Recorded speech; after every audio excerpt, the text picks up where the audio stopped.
This is your weekly fix. I'm Smitha Nair.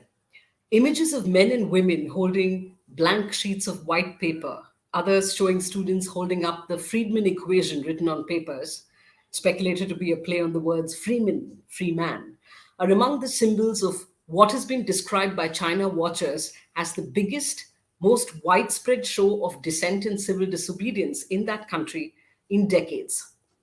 In other places, explicit chants asking for President Xi Jinping, who recently sealed an unprecedented third term in power, to step down could be heard.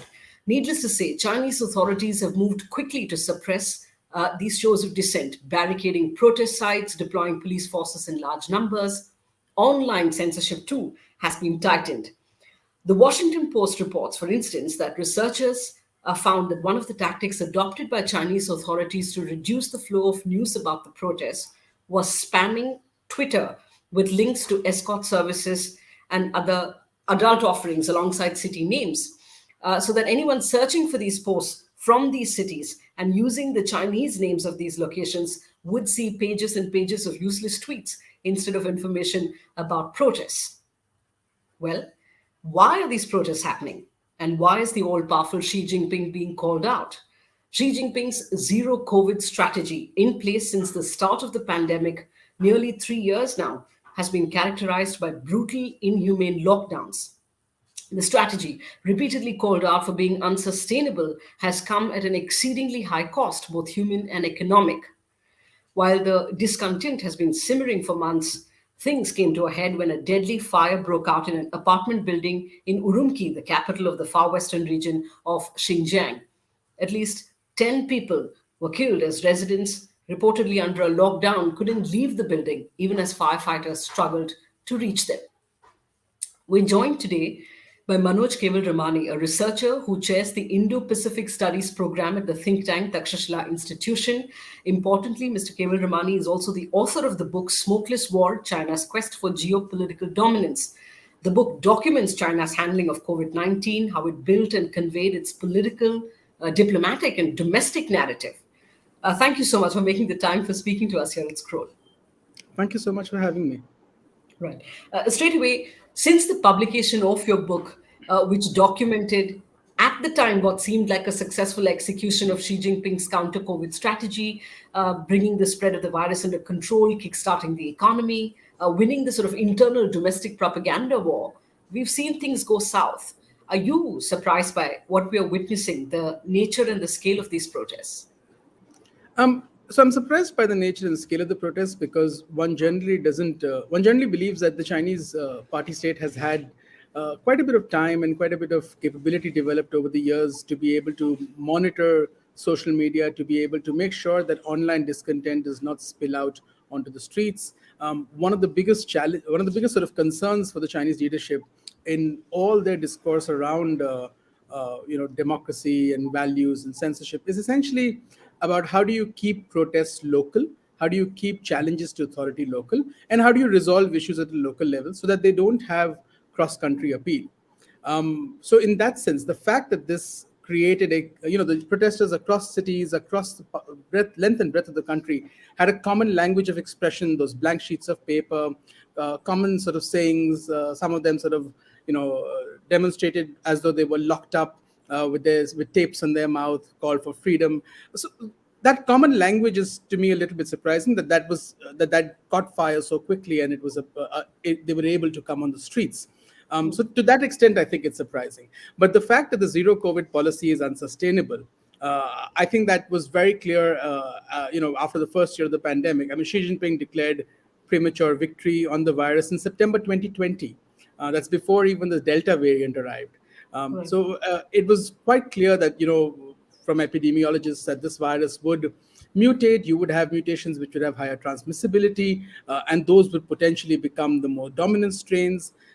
Can you outrun the virus, which is what zero COVID essentially is, was always in doubt.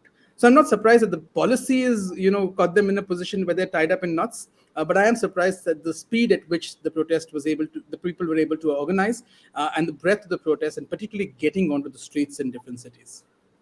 Right. Interesting. In fact, reporters who've been stationed in that region and have reported from China for years now are echoing what you just told us. In fact, last evening, I don't know whether you caught that conversation on Twitter Spaces. I heard Bloomberg reporters who've covered that region reiterate what you just said, that protests are not actually rare in China. What is different here is how the protests gave the appearance of being coordinated almost, although there is no sort of evidence of it actually being coordinated.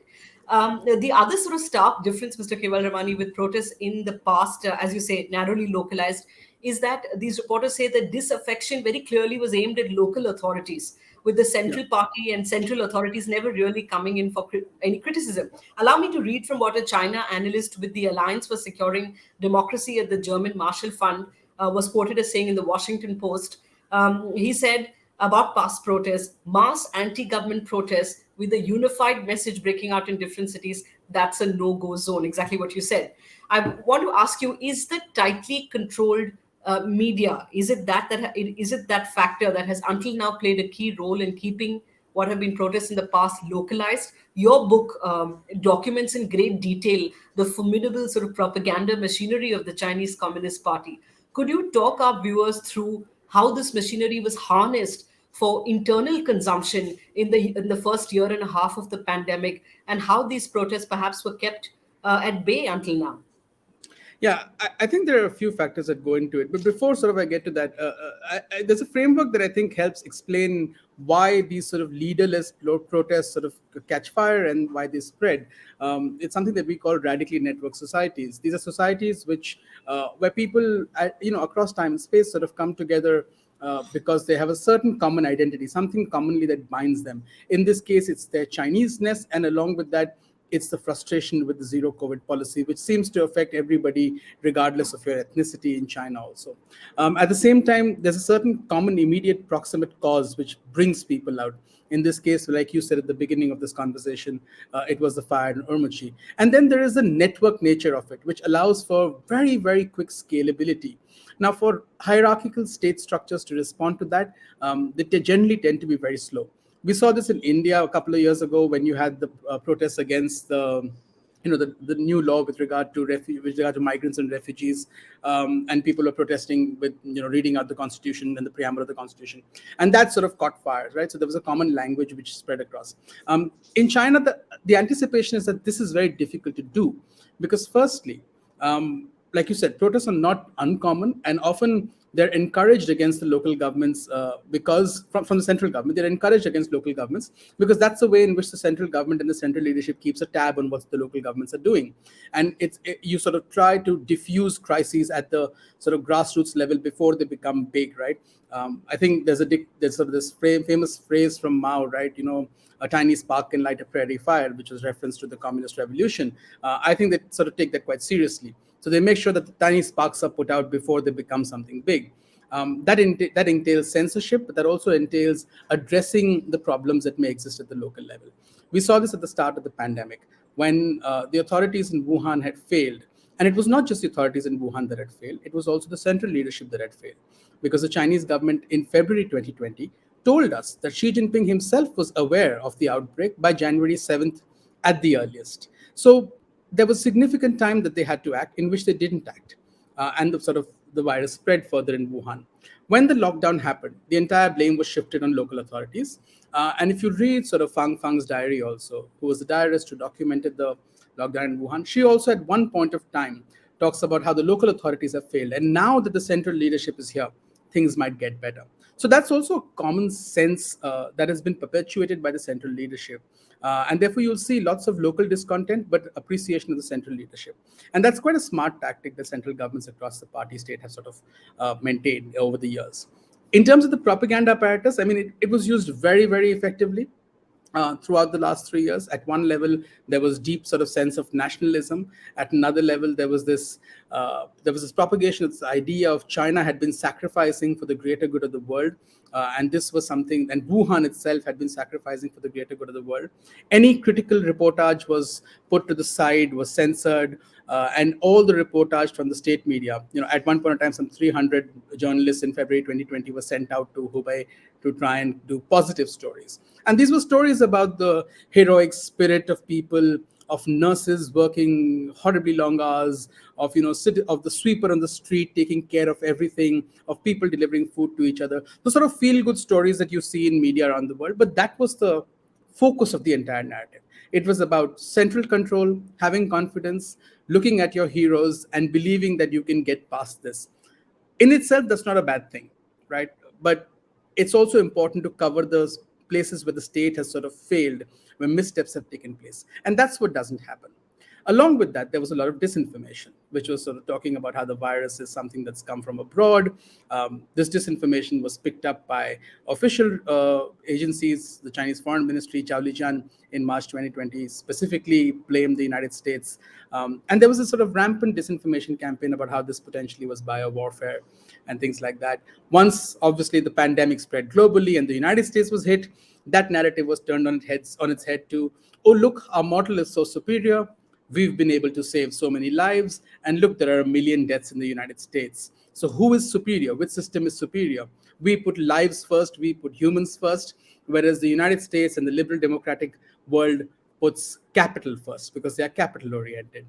So that was the narrative, which to my sort of understanding got significant purchase, particularly as China's relationship with the United States became even more acrimonious. It clearly seems now that that narrative has hit somewhat of a wall because people are now tired. When people can see 50,000 fans in Qatar screaming at a World Cup match without their masks, there's a certain point where you start to question, well, what exactly are we doing? And why are we in this state? And I think that's the kind of reason why you're seeing this sort of protest blowing over. One other reason is I think people thought that as you were heading into the 20th Party Congress in October, there was a sense of resignation that, okay, we're not going to get any change till that political event is over. In fact, leading up to the 20th Party Congress, you saw stricter lockdowns across large parts of the country. And the hope was that once that political dust has settled, you will see some degree of change. I think the party state tried to make that change. On November 10th, the Politburo Standing Committee discussed the zero COVID policy. It reaffirmed its fundamental view on the situation, but it sort of talked about easing things. On November 11th, you had 20 measures announced, which didn't necessarily fundamentally change the policy, but it sort of signaled some intent towards easing. So quarantine times were reduced, international travel quarantines were eased.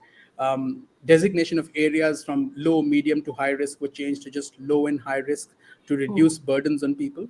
But for local governments, the message that goes across from Beijing is quite confusing. At one level, you're telling them, you need to make sure that people's lives are not lost. You need to make sure that cases don't increase. You need to also make sure that lives are easy for people and make sure that people don't feel the pain of what's happening. And you need to make sure that the economy continues to function the way it is. These are fundamentally contradictory goals for anybody to meet, particularly when Beijing is dictating the terms. So if I am a local government official, my priority is if I see cases go up, I'm probably going to bear the political cost of it because I have seen over the last 3 years, counties and places where cases have gone up, people's political careers have fallen by the wayside. So I'm likely to impose harsher restrictions. Beijing is telling me you can't do that, but you need to make sure that cases don't go up and lives are not lost. So it's quite a difficult place to be in which case the political bargain that I as a local official will make is just keep the lockdown going, which further breeds public resentment. So it's quite a wicked problem that they find themselves in right now. Right, and the feedback loop here doesn't seem to be sort of as robust as it should have been. People were telling Xi Jinping what he wanted to hear, perhaps.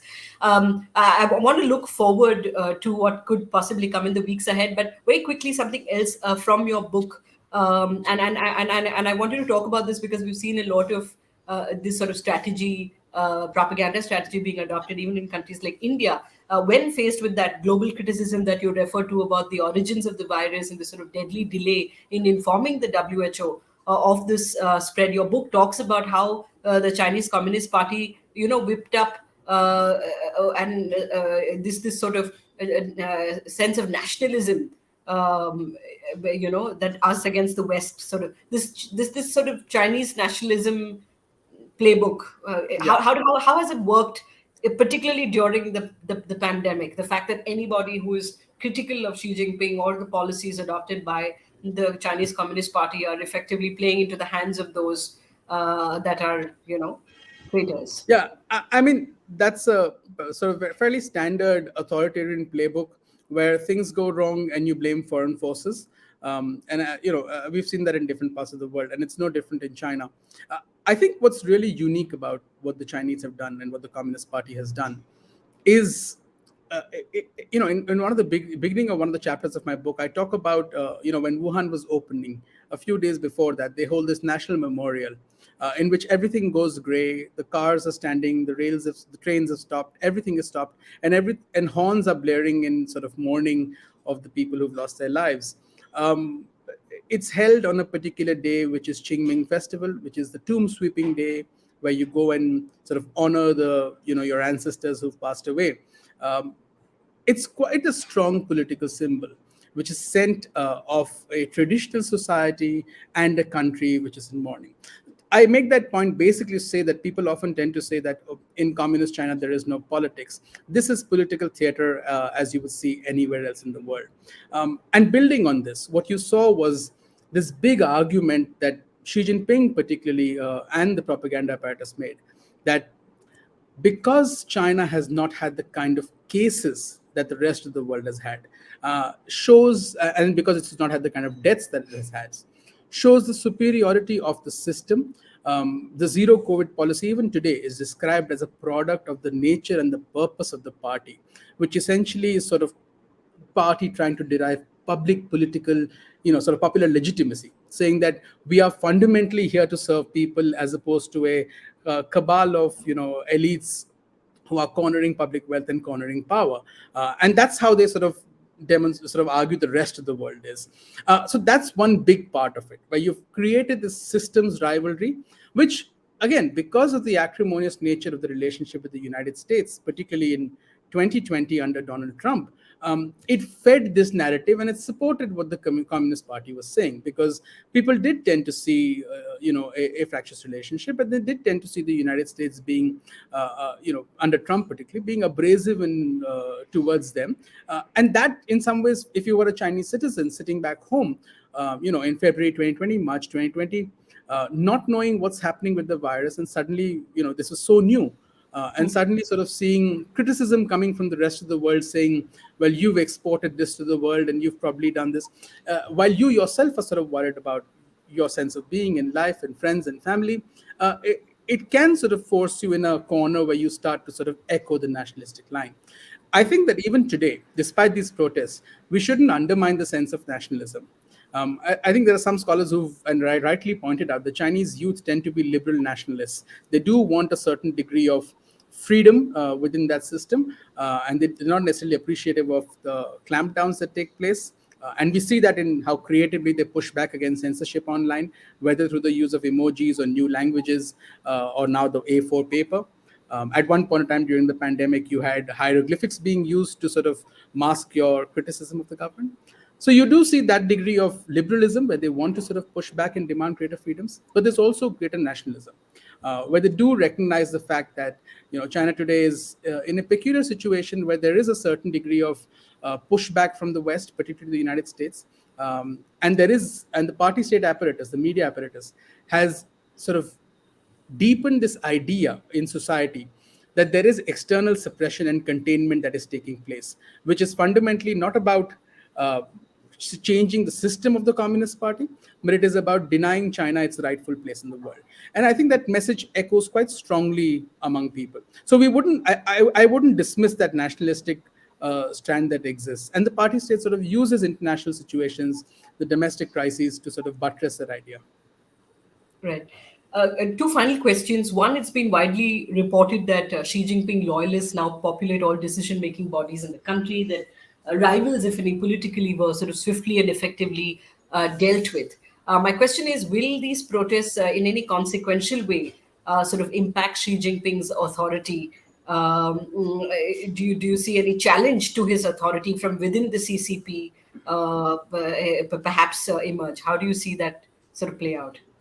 Yeah, I mean, look, there's been some speculation that like I said, it's a little surprising that these protests they took to the streets so quickly. So there, there's been some speculation about there being some permissiveness from different factions within the party, or different factions at different levels of different governments within the Communist Party of China. But my sense is that across the political spectrum in China, um, while Xi Jinping has detractors, the political cost of taking a position against him is too high. And therefore, you're not going to see any significant pushback within the ecosystem of the party today. 5 years from now, perhaps. At present, I think it's highly, highly unlikely. And I don't think, there's been some speculation about, oh, this particular protest will lead to him seeking adventures in foreign shores, potentially a conflict to stir up nationalism, because people are sort of comparing this to the Great Leap Forward, and Mao's sort of reaction after that. I think even that's a flawed comparison. I don't think Xi Jinping is nearly as weak as where Mao was in 1962, which led to the kind of actions that which was sort of one part of his calculations. I think Xi Jinping today is extremely strong. I think he remains the overarching dominant actor.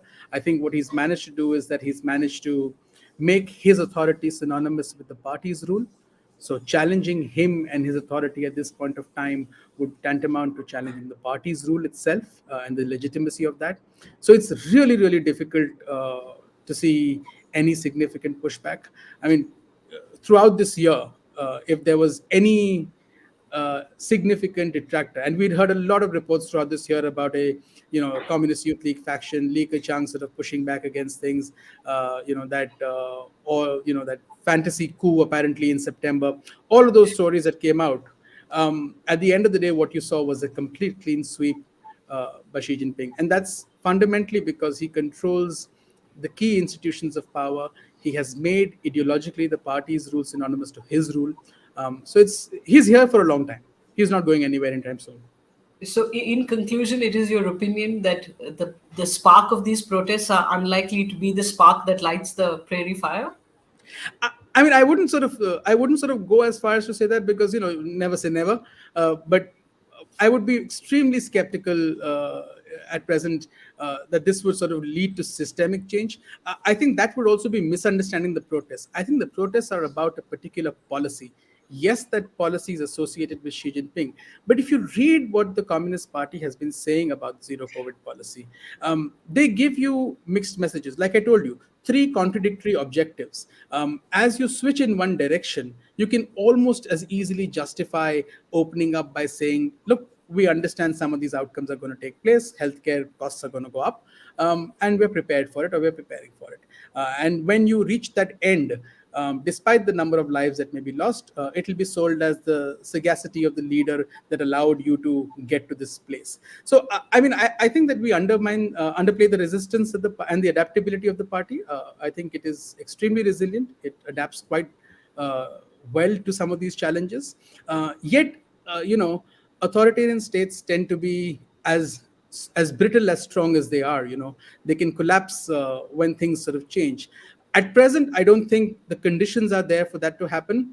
But then again, sustained protests, sustained movement, long-term erosion of faith among a generation, all of those things can have a deep impact, if not today, then a few years from now. And we could probably then be seeing this, having a conversation saying that, well, it was in 2022 that the decline really started.